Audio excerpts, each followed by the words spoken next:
ಕೆಲಸ ಮಾಡಿದ್ದಾರೆ. ಇಲ್ಲ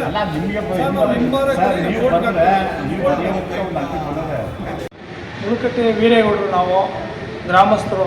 ಈ ಮುಳುಕಟ್ಟಮ್ಮನ ದೇವಸ್ಥಾನದ ಉಸ್ತುವಾರಿ ನಮ್ಮ ತಹಸೀಲ್ದಾರ್ ಹ್ಯಾಂಡ್ ಓವರ್ಗೆ ಬಂದ ಮೇಲೆ ಸರಿಯಾದ ರೀತಿಯಲ್ಲಿ ನೀವು ನಿರ್ವಹಣೆ ಮಾಡ್ದೇ ಕೆಲವಾರು ಬಾರಿ ನಾವು ದೂರು ಕೊಟ್ಟರು ಅಲ್ಲಿ ಬರೋ ಆದಾಯಗಳನ್ನ ದುರುಪಯೋಗ ಮಾಡಿಕೊಂಡು ಸರಿಯಾಗಿ ಹುಂಡಿ ಹಣನೂ ಸರಿಯಾದ ರೀತಿಯಲ್ಲಿ ಗಮನಿಸ್ತೇನೆ. ಅಲ್ಲಿ ಬರೋ ಆಗು ಅರಕೆ ಊಡು ಪ್ರತಿಯೊಂದೂ ಸರಿಯಾದ ರೀತಿಯಲ್ಲಿ ಮೇಂಟೈನ್ ಮಾಡ್ದೇ ನಮಗೆ ಸರಿಯಾದ ರೀತಿಯಲ್ಲಿ ಗ್ರಾಮಕ್ಕೆ ಗಮನಿಸ್ತೇನೆ. ಅವರು ಕೆಲವಾರು ದೂರು ಕೊಟ್ಟರು ನಮ್ಮನ್ನು ಗಮನಕ್ಕೆ ತಗೊಳ್ದೇ ಇದು ಮಾಡಿದ್ದೀವಿ. ಹಾಗಾಗಿ ಲೋಕಾಯುಕ್ತವ್ರಿಗೆ ನಾವು ಗಮನಕ್ಕೆ ಪಡಿಸಿದ್ದೀವಿ. ಅವರು ಏನು ಕ್ರಮ ತಗೊಂಡಿದ್ದಾರೆ ನೆಕ್ಸ್ಟು ಕಾಯ್ದು ನೋಡೋಣ.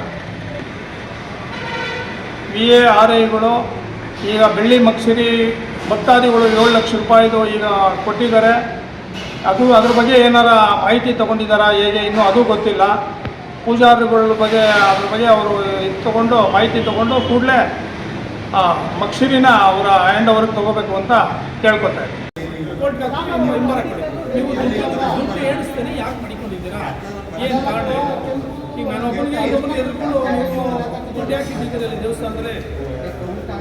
ಸರ್ ಯಾವ ಕೌಂಟ್ ಆಗಿದೆ ಗೊತ್ತಿಲ್ಲ, ಒಳಗೆ ಹಾಕ್ಬೋದು.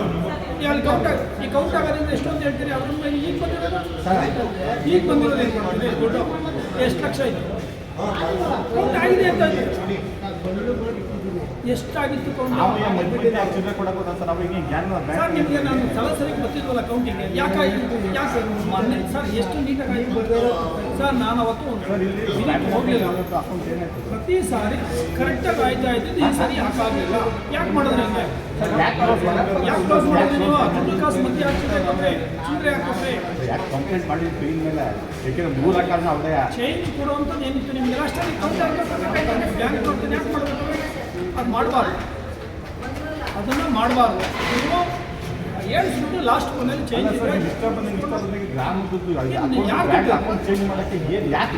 ಸರ್ ಅಕೌಂಟ್ ಯಾಕೆ ಅಷ್ಟೊಂದು ಅಲ್ಲಿಂದ ಇಲ್ಲಿಂದ ಯಾಕೆ ಕಮಿಷನ್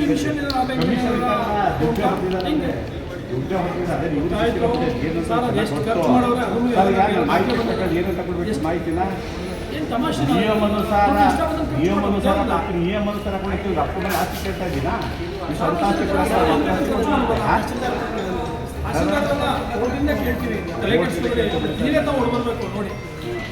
ಅವಳ ಮೇಲೆ ಕ್ರಿಮಿನಲ್ ಕೇಸ್ ಮುಡಿ ದುಡ್ಡು ಇರ್ತಾವಲ್ಲ ಪ್ಯಾಕೇಜ್ ಮಾಡಿಲ್ಲ. ನೋಟಿಸ್ ಕೊಟ್ಟು ವಸೂಲಿ ಮಾಡ್ತಾರೆ ಅವರು. ಸ್ವಾಮಿ ನೋಟಿಸ್ ಕೊಟ್ಟು ವಸೂಲಿ ಮಾಡಿದ್ರಲ್ಲ, ಏನು ಇಷ್ಟೆಲ್ಲ ಬಂದಿದೆ. ಈಗ ಟ್ರಸ್ಟ್ ಹಿಂದಿನವರು ಎಷ್ಟು ಹೊರಗಡೆ ಉತ್ಸವ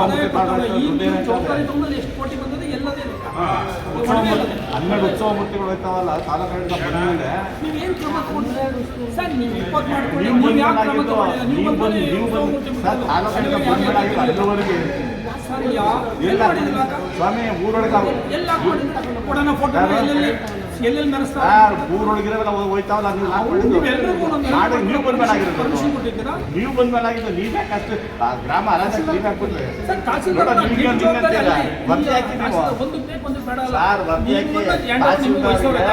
ನೀವು ಬಂದ ಊರಲ್ಲಿ ನಿಮ್ಮನ್ನು ಅಲ್ಲಿ ಜವಾಬ್ದಾರಿ ತಹಸೀಲ್ದಾರ್ ಬಂದ್ಮೇಲೆ 12 ಕೆಲಸ ಮಾಡಬೇಡಿ. ಮನೆಯದೆಲ್ಲ ಸ್ವಾಮಿ ನೀವು ಬಂದಲಾಗಿದ್ದು ಪೂರ್ವದಿಂದ ಎಲ್ಲ ಸರ್ ಮೇಂಟೆನೆನ್ಸ್ ನೀವು ಮಾಡ್ತಾ ಇರೋದು ಸಾಯಾಬನ್ನ ಆಮೇಲೆ ಕೇಳ್ತೀವಿ. ಯಾಕೆ ನಿಮಗೆ ಜವಾಬ್ದಾರಿ ಕೊಟ್ಟವ್ರು ನಮ್ಮ ಆಡಳಿತ ಬಂದ ಮೇಲೆ ಸರ್ ಅದಾದ್ಮೇಲೆ ಇದೇ ಮೀಟಿಂಗಲ್ಲಿ 35,000 ರೂಪಾಯಿ ಹೋಯ್ತಾ ಇದ್ದೀನಿ ಇದ್ದೀನಿ ಅಂತ ಹೇಳಿದ್ರಿ. ಅವರು ಒಬ್ಬರು ಪೂಜಾರರು ಇಲ್ಲೇ ಹೇಳಿದ್ರು.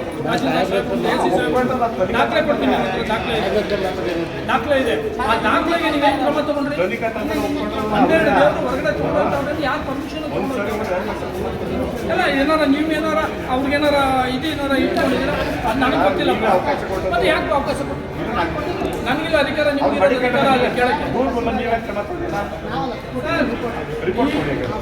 ತಹಸೀಲ್ದಾರ್